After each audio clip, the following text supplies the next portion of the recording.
Bonjour à tous et bienvenue au jardin potager de Seb. Donc dans cette nouvelle vidéo, visite complète du potager. Donc on va tout voir, on va tout regarder, tout scruter. Je vais essayer de vous expliquer pas mal de choses. Un grand merci à tous les abonnés, puisque là on a dépassé les 8000 abonnés sur la chaîne, qui a à peine un an et demi, donc enfin bientôt un an et demi.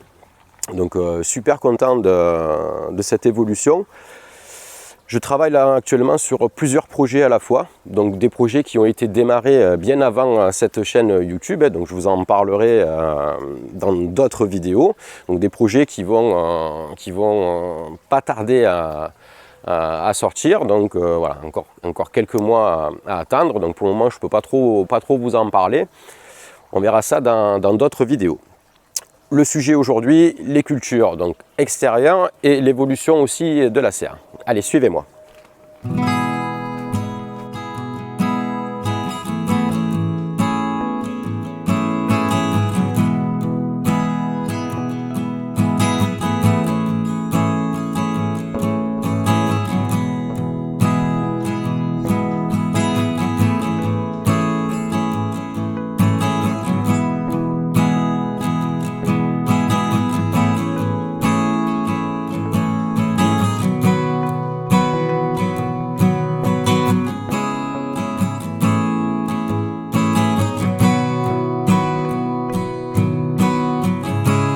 On commence tout de suite par la serre tunnel.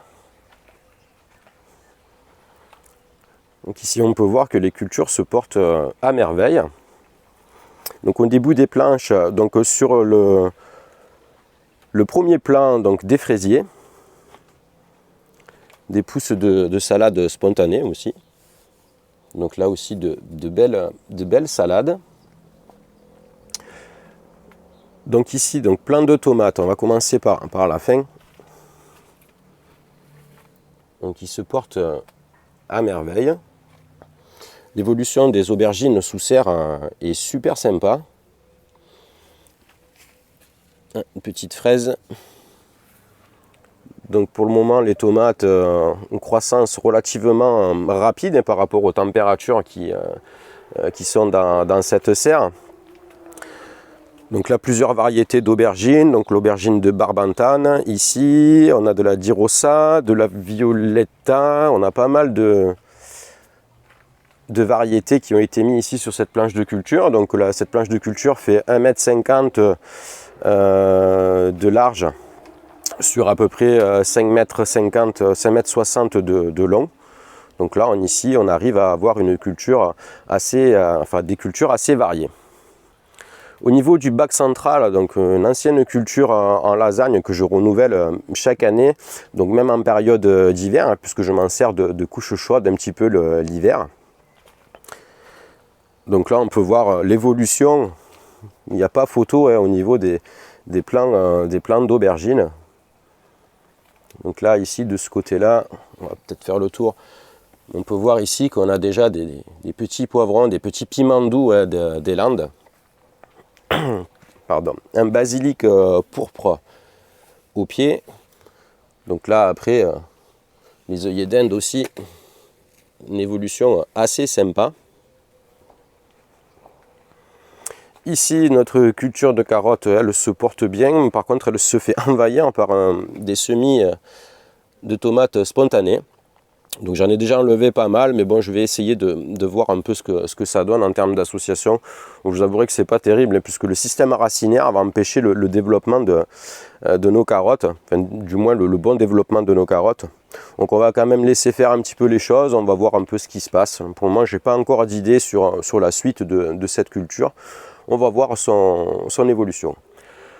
Au niveau des semis, donc il reste encore beaucoup de choses à introduire au potager, notamment dans tout ce qui est fleurs. Donc on a des zinnias, on a des cosmos, on a des capucines, on a des soucis. Qu'est-ce qui reste? Bon, il reste encore des tomates, des concombres. Aubergine, on l'a déjà dit. Il reste pas mal de poireaux aussi.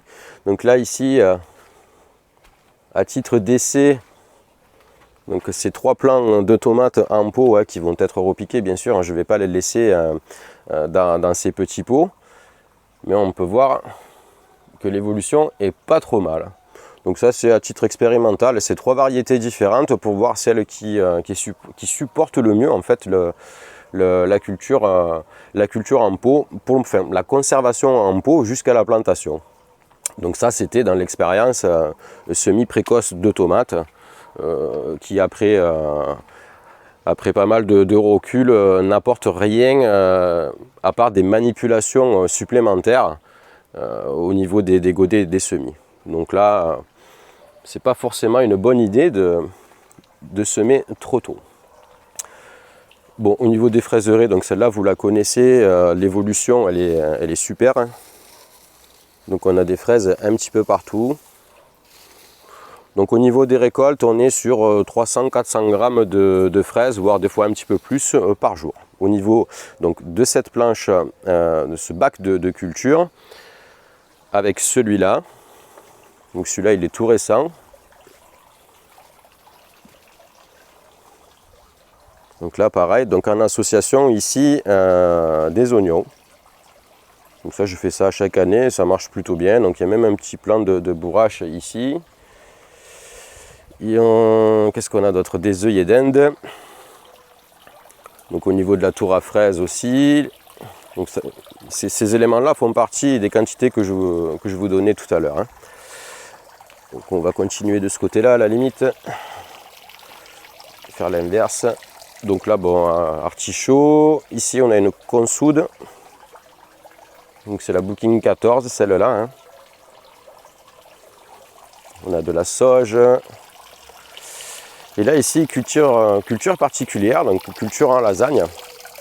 Celle-là de culture en lasagne, elle n'est pas très ancienne. Et là, on peut voir qu'en termes d'association, j'espère qu'on verra assez avec le soleil. Donc on a des repousses de pommes de terre que j'ai sans doute oublié, même certainement oublié.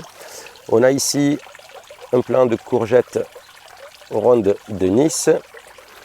On a un plant de concombre, un plant de poivron, un autre plant de courgettes, un plant de tomates. Lui, ça fait plus d'un mois qu'il est dans ce bac. Donc, tomates cerises grappes. Donc on commence déjà à voir des tomates et un plant d'aubergine. Donc voilà pour cette petite culture en lasagne. Donc je vous avouerai que c'est le top du top hein, en termes de substrat, en termes d'évolution, de fertilité. Bon, il n'y a qu'à voir hein, la différence hein, entre ces plants et ceux de la serre. Donc c'est vrai que celui-là il est pas mal évolué, celui de la serre aussi, mais on va voir les plants qui sont à l'extérieur. Donc de ce côté-là, donc les petits fruits, donc ça c'est les framboises, donc on a encore des fraisiers à leurs pieds, donc framboises blanches ou jaunes. Et là ici quelques herbes aromatiques. Donc cette année c'est l'année des pucerons, des fourmis et des pucerons, donc je suis un petit peu envahi. En termes de traitement, j'ai essayé avec le jet d'eau pour voir ce que ça allait donner. Ça m'a l'air pas très efficace, mais quand même. On verra par la suite. Allez, on va passer par là. Donc là ici la vigne, pareil, c'est une vigne qui date de l'année dernière, donc cette année elle est bien partie. On va voir ce que ça donne. Ici, chou romanesco, association avec salade et fraises et quelques fleurs pour embellir un petit peu les planches de culture. Ici, la grande allée est partie avec les plants de tomates. Donc ici, les plants de tomates qui ont été plantés là en milieu de semaine. Donc là, ils commencent à se mettre doucement en place. Ici, de ce côté-là, alors j'espère qu'on va voir avec le soleil, sinon je vais faire le tour, on va essayer de changer d'angle. Comme ça permet de vous faire une balade complète.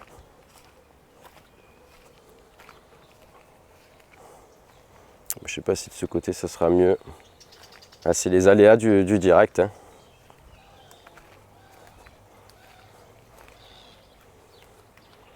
Bon, c'est pas mieux.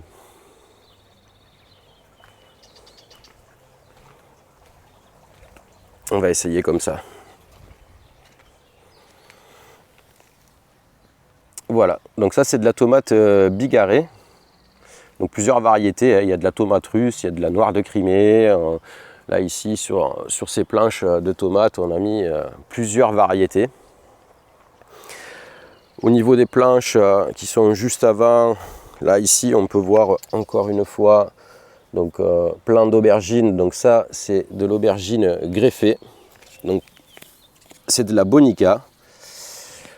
Donc pourquoi du greffé cette année? Alors du greffé en petite quantité quand même, mais un petit peu plus que l'année dernière, parce que je m'intéresse de plus en plus à ce procédé. Je vous en avais déjà parlé dans une vidéo. Là, ici, bon, rien d'intéressant, enfin rien d'intéressant, quelques salades et de la menthe. Oui, j'en étais sur la greffe. Donc au niveau de la greffe, bon là j'ai juste 2 ans d'expérience au niveau de la greffe, mais c'est quelque chose que je vais reproduire, pas généraliser, mais que je vais reproduire d'année en année. Donc là c'est encore à titre expérimental. Donc déjà la première année ça a porté ses fruits au niveau des tomates, c'était assez sympa. Donc je pense que je vais continuer là-dessus pour partir après sur des greffes d'aubergines et d'autres variétés. Ce procédé me semble être intéressant en termes de productivité et en termes de développement et de résistance aussi aux maladies. Donc je ne vais pas trop en parler pour le moment, on verra ça un petit peu plus tard. Donc ici culture de pommes de terre, hein, donc avec 3 variétés différentes, mais ça suit son cours, hein, donc là c'est plutôt sympa au niveau de la culture. Ensuite là de ce côté, donc melon avec un petit peu des fleurs, donc là on va faire une tour à fleurs avec aussi des tournesols géants. Ici de ce côté là, alors attendez, c'est pas évident de tourner l'été, enfin l'été avec ce soleil. Ici artichaut, donc de ce côté là encore des tomates et tout le long, hein. Et là juste en avant on a une culture donc d'aubergines. Alors aubergines de Barbantane, donc on voit l'évolution assez sympa. Les 3 premières d'ici ont été plantées bien avant les autres, hein, puisque les autres ont 15 jours, je crois, hein, 15 jours, 3 semaines de retard. Mais on voit que l'évolution est plutôt correcte. Donc voilà, la conclusion qu'on peut tirer sur des cultures mises en terre avant les autres, on peut voir ici qu'avec l'évolution des températures, les plants implantés 3 semaines voire 1 mois après ont déjà rattrapé en fait les autres plants. Donc rien ne sert de se précipiter. Voilà la leçon qu'on peut tirer de ces expériences, de cette expérimentation. On peut voir quand même l'évolution est plutôt sympa, hein.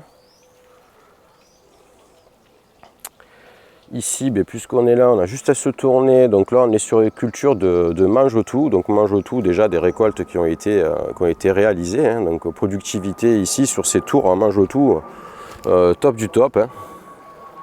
Vraiment super.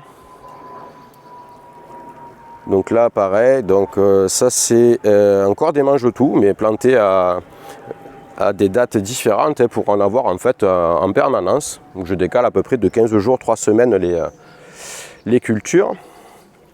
Donc ici le fenouil, lui ça va faire 5 ans maintenant qu'il est là.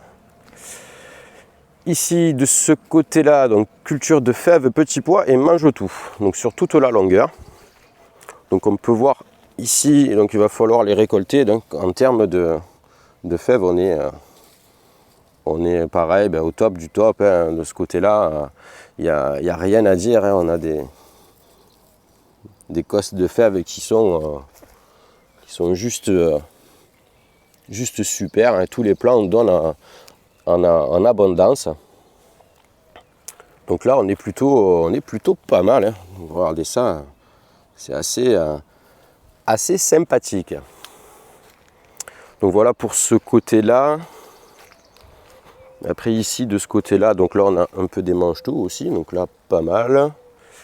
Là ici la culture de petits pois, ben ma foi, ça se développe tranquillement. Donc là en termes de récolte, on va être bien. Hein. On va être plutôt bien. Là de ce côté-là, donc tomates, courgettes, qu'est-ce qu'on a d'autre? On a ici en début un plant d'aubergine, mais qui se développe tranquillement. Voilà, donc cette année on a planté différemment que les années précédentes. On a essayé d'espacer un petit peu plus les cultures pour voir en termes de productivité si ça allait amener quelque chose ou pas. Donc là au départ un plant de courgettes aussi. Donc voilà pour l'ensemble de ces planches de culture. On va aller sur une partie qui est un petit peu plus ombragée. Pardon. Oui, en passant, donc, on a oublié de parler de ces cultures en pot. Donc là on est parti sur un substrat classique, donc terre de jardin, compost et paillage. Là ici au niveau de cette culture, un paillage classique, mais avec un mélange de fumier de lapin. Donc là, ça permet de voir sur la culture si ça a un intérêt ou pas. Du coup, on va retourner voir notre bac où on a un plant de tomates là qui a été mis en terre il y a plus d'un mois. Donc on voit que ça commence à fructifier. Donc là, c'est pas mal. Ça, c'est des essais de culture. Donc là, au niveau du substrat, donc terre de jardin, compost et tonte de pelouse. Donc c'est pas mal. On va aller voir les zones un petit peu plus ombragées. Donc là, de ce côté-là, donc tout ramange tout. Donc là, j'ai été un peu ridicule en hauteur, puisque je ne sais pas pourquoi j'ai fait ça, mais je savais très bien que ça pouvait monter, enfin que ça monte beaucoup plus haut que ça. Mais là, cette année, c'est vraiment l'explosion. Donc il faudra que je pense à faire des tours beaucoup plus hautes.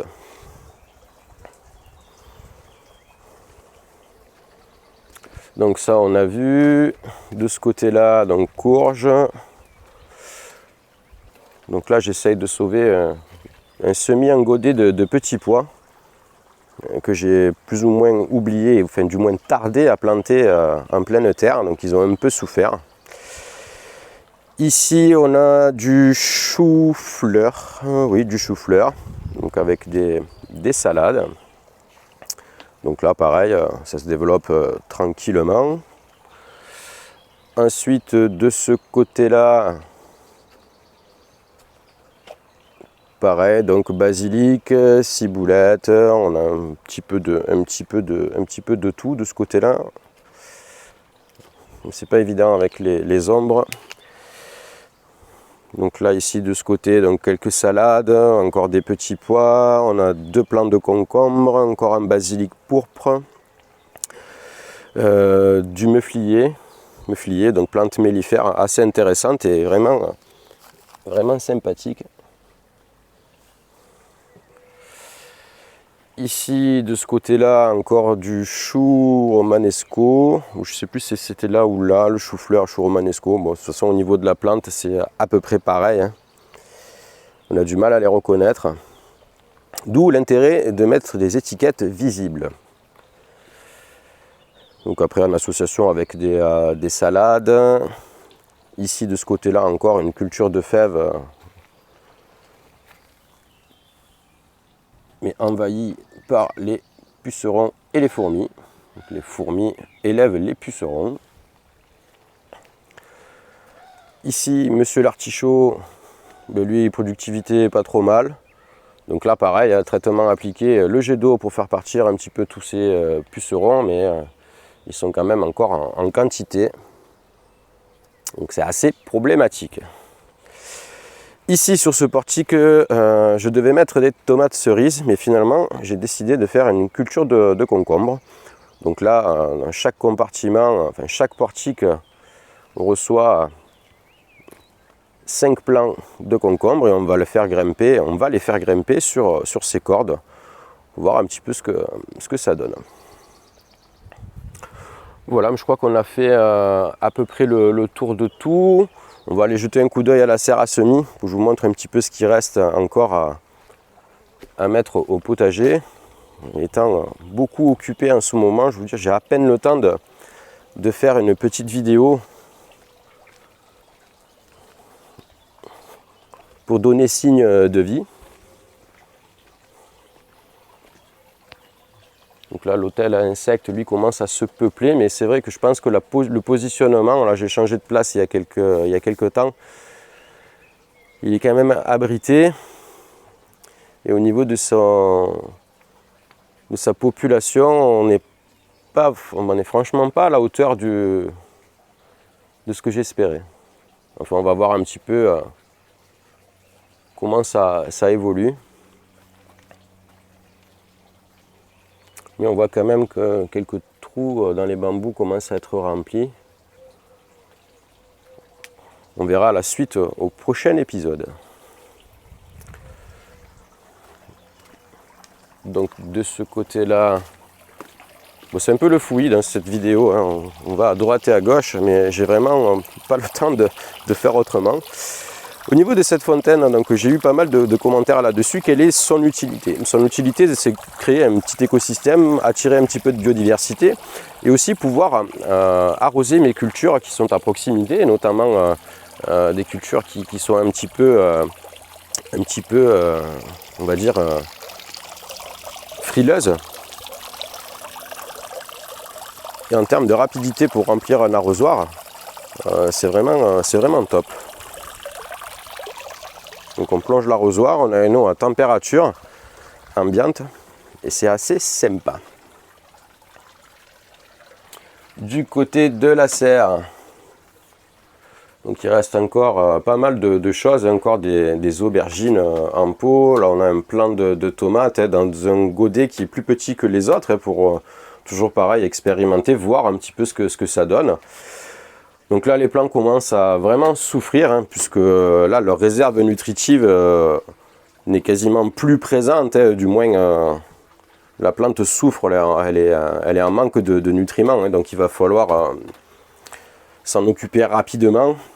Donc on s'en aperçoit tout simplement par le jaunissement. Alors ne pas confondre avec les cotylédons qui sont ici, qui sont leur réserve nutritive pour le développement. Donc à ce stade-là, c'est normal qu'elle soit comme ça. Donc ça, c'est un plant de courgettes Black Beauty. Donc quand vous avez ces signes de jaunissement, donc on voit la différence. Et là, on est bien vert. Et là, on commence à jaunir. Mais là, c'est tout simplement que le plant, il commence un petit peu à souffrir dans ce pot. Bon, le basilic, lui, c'est pas problématique puisque c'est pas non plus très gourmand. Vous voyez qu'il reste encore pas mal de monde à mettre au potager. Voilà, j'espère que la petite balade vous aura plu. Donc on va faire une dernière visite. Donc on va faire le sens inverse du chemin habituel au niveau des vidéos. Donc je vous amène directement dans ma terrasse couverte pour vous montrer l'évolution aussi d'un plant d'aubergine. Oui, donc je vous rappelle aussi que vous pouvez me suivre sur Insta. Où je poste régulièrement les photos de plantation et d'évolution au niveau du potager. Donc on va aller voir Madame Aubergine qui se porte elle à merveille. Donc voilà la bête. Donc juste pour vous donner une idée, donc ma main sur la feuille. Donc il n'y a pas d'engrais, il n'y a pas de produits chimiques, il n'y a rien, c'est que du naturel. C'est un plant greffé par contre. Donc c'est une aubergine, c'est une aubergine blanche. À son pied, on a mis quelques fraises. Et on peut voir là que l'évolution de ce plant, ma foi. Donc là, ça fait presque un mois qu'elle est dans ce pot. Donc puisqu'on est sur la terrasse, on va prendre encore 2 minutes et on n'est plus à 2 minutes près. Donc une autre fraiserie ici là, qui a 2 ans maintenant. ici, une autre fraiserie qui est de cette année. Et on a une autre fraiserie qui a plus de 2 ans, elle, qui est ici. Et qui arrive à produire aussi pas mal de petits fruits rouges assez sympas. Voilà, bah écoutez, j'espère que cette petite balade vous aura plu. Et puis je vous dis à la prochaine pour une nouvelle aventure. A plus, bye bye.